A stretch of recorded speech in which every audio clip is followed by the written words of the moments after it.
Good morning student. आज हम home science का पहला पाठ करने जा रहे हैं। स्टूडेंट्स, सबसे पहले मैं आपको यह समझाना चाहती हूँ कि गृह विज्ञान है क्या। गृह विज्ञान का अर्थ एवं परिभाषा मैं आपको समझाऊंगी।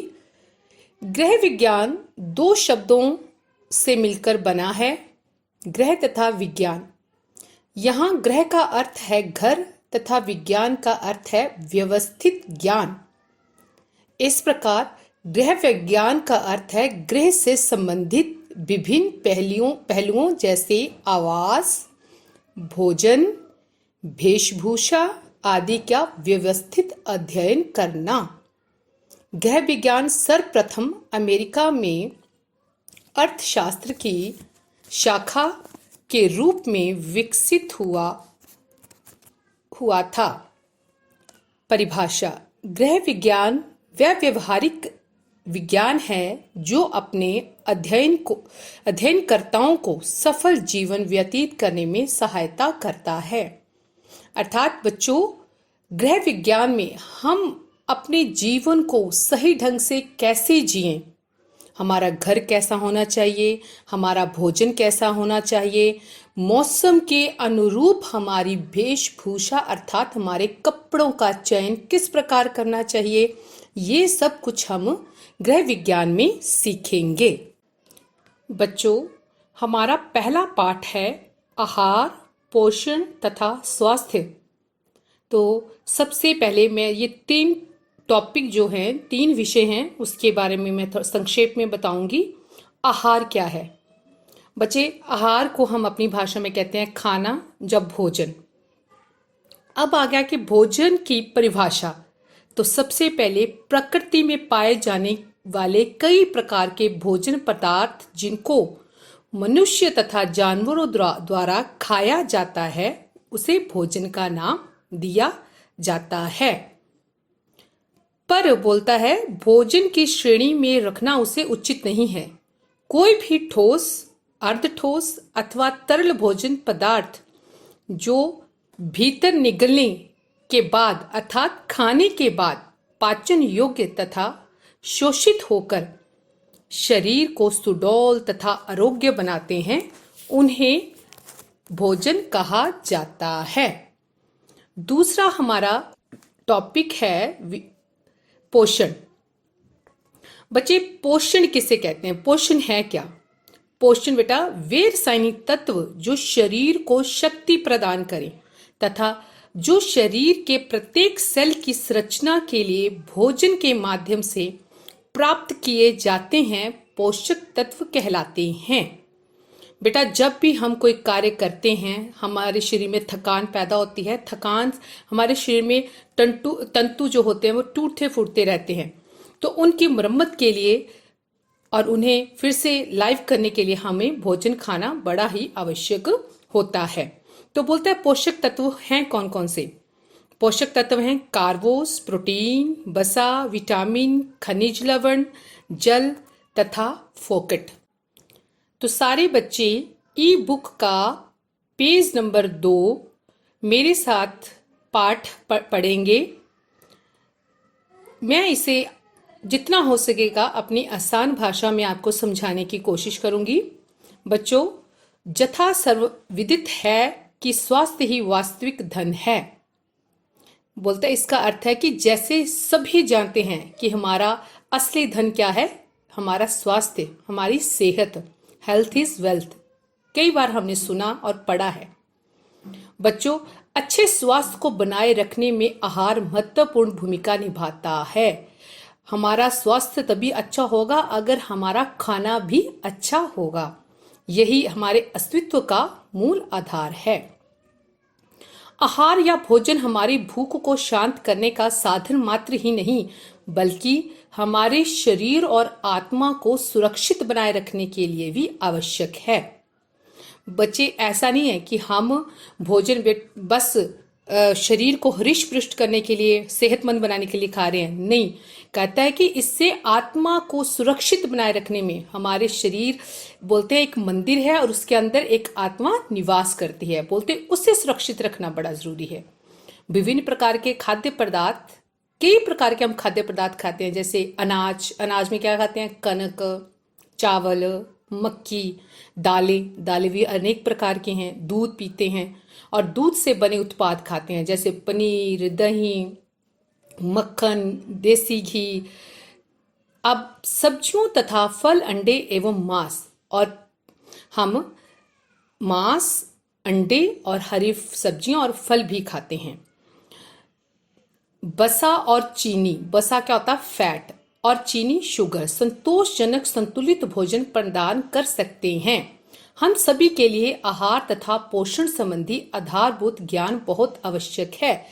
इसका अर्थ है कि हमें अपने डाइट के बारे में पूरा जानकारी होनी चाहिए। हमें कैसा आहार खाना चाहिए, सुबह कैसा खाना चाहिए, दोपहर को कैसा खाना चाहिए और रात को हमें कैसा भोजन खाना चाहिए, इसकी जानकारी हमें होना बहुत ही आवश्यक है। बच्चों, इस पाठ के अंदर हम ये टॉपिक क्लियर करेंगे। पहला है आहार, पोषण, स्वास्थ्य और संबंधित शब्दावली। आहार क्या है, पोषण क्या है, स्वास्थ्य। दूसरा है आहार के कार्य, कि जो हम भोजन करते हैं, खाते हैं, उसका क्या काम है। तीसरा है आहार का वर्गीकरण बांटना, कितने भागों में बांटा है। आगे संतुलित भोजन क्या है।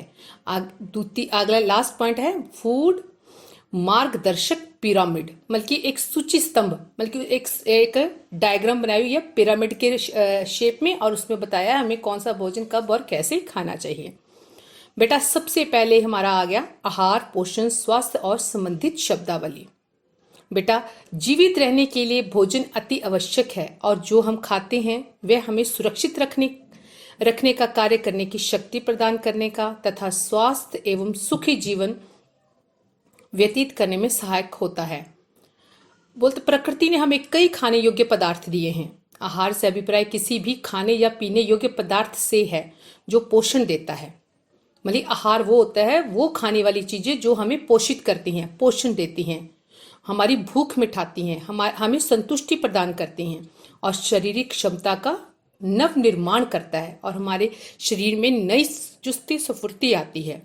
भोजन छोटी रासायनिक इकाइयों से बना होता है जिन्हें पोषक या पौष्टिक तत्व कहते हैं।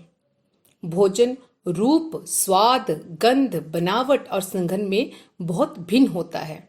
बोलता है अलग अलग भोजन के अलग अलग सुगंध होती है, खुशबू होती है, स्वाद होता है, बनावट होती है।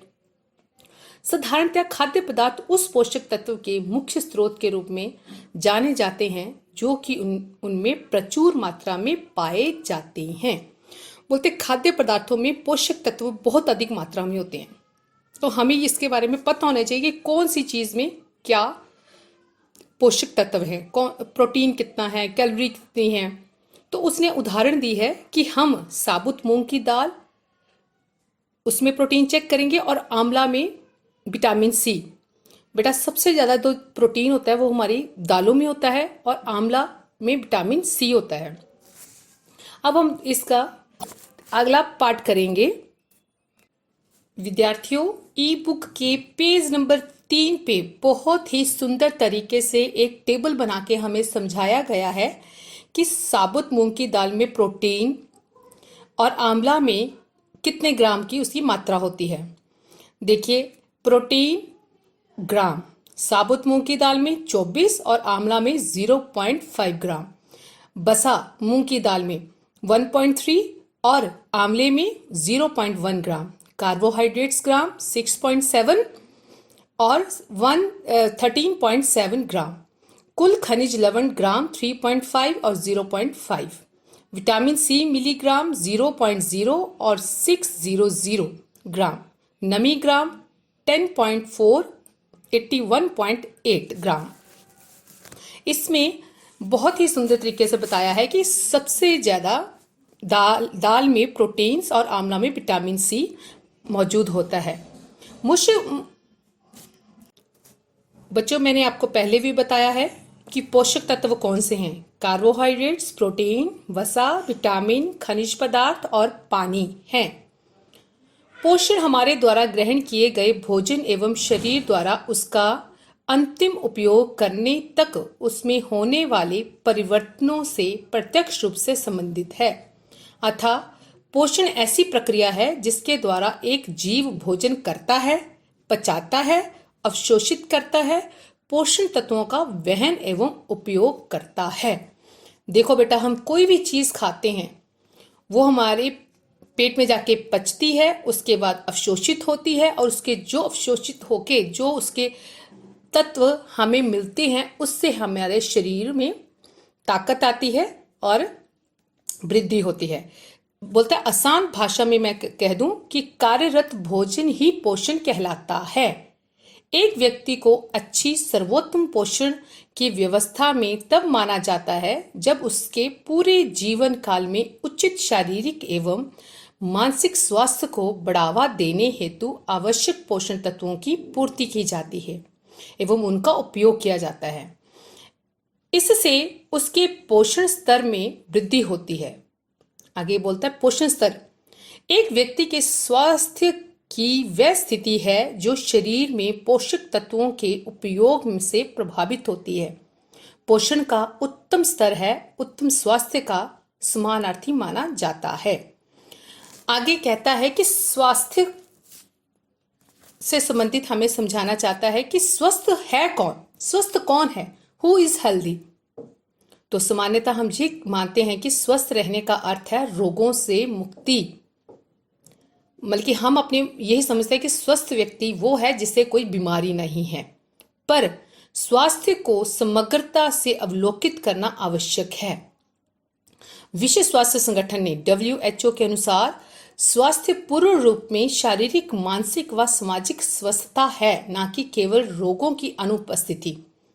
बोलता है WHO ने कहा है, विश्व स्वास्थ्य संगठन ने कहा है कि स्वस्थ ये नहीं है कि बंदा शरीर से स्वस्थ हो भी उसे बीमारी ना हो, नहीं, उसे मानसिक रूप से भी स्वस्थ होना चाहिए और सामाजिक व्यवस्था बल्कि समाज में उसका खाना पीना, उठना बैठना, बातचीत करना, उसका व्यवहार, इन सभी चीजों से ही एक स्वस्थ व्यक्ति की कामना की जा सकती है।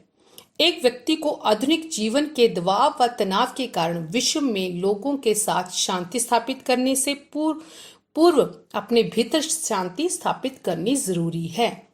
इसका मतलब है कि जैसे आजकल का दौर है, इतना स्ट्रेस है, इतना लोगों के दिमाग में थकावट भरी हुई है कि वो दूसरों को शांति क्या देंगे, सबसे पहले उसे पहले अपने ही अंदर ही शांति पैदा करना जरूरी है। शिक्षाप्रद नैतिक मूल्यों की तरफ ध्यान देना, ये नैतिक गुण तभी आएंगे जब हमारे अंदर नैतिकता होगी, हमें नैतिक शिक्षा दी जाएगी कि रोज हमारा नॉर्मल व्यवहार कैसा होना चाहिए, हमारा नॉर्मल जीवन कैसा होना चाहिए। जैसे कि व्यायाम करना, साधना करना, भगवान के प्रार्थना करना, उत्तम स्वास्थ्य को प्राप्त करने और बनाए रखने के कुछ तरीके हैं। बोलते हैं हमारे शरीर के अंदर परमात्मा निवास करता है, तो बोलता है अपने शरीर का ध्यान रखना, मतलब कि आप भगवान का ध्यान रख रहे हो। तो ये सारी चीजें काउंट करती हैं, एक स्वस्थ व्यक्ति के अंदर होनी चाहिए। स्वास्थ्य और पोषण एक दूसरे से, बोलता है स्वस्थ हम तभी रह सकते हैं अगर हम पोषित भोजन करते हैं। समुचित पोषण का अभाव स्वास्थ्य पर दुष्प्रभाव डालता है। बोलता है अगर हम ठीक ढंग से बैलेंस डाइट नहीं लेते तो उससे हमारे शरीर में कुप्रभाव पड़ता है, बल्कि बुरा प्रभाव पड़ता है, दुष्प्रभाव पड़ता है, जिससे कुपोषण हो जाता है। अब कुपोषण क्या है? कुपोषण एक या एक अधिक पोषक तत्वों की अपर्याप्तता तथा आवश्यकता से अधिक उपयोगिता। बोलता है अगर हम पोषक तत्व कम लेते हैं तब भी हम कुपोषण के शिकार हो जाते हैं, अगर हम पोषक तत्व अधिक ले लेते हैं तब भी हम कुपोषण के शिकार हो जाते हैं। इसीलिए हमें बैलेंस डाइट रखनी चाहिए।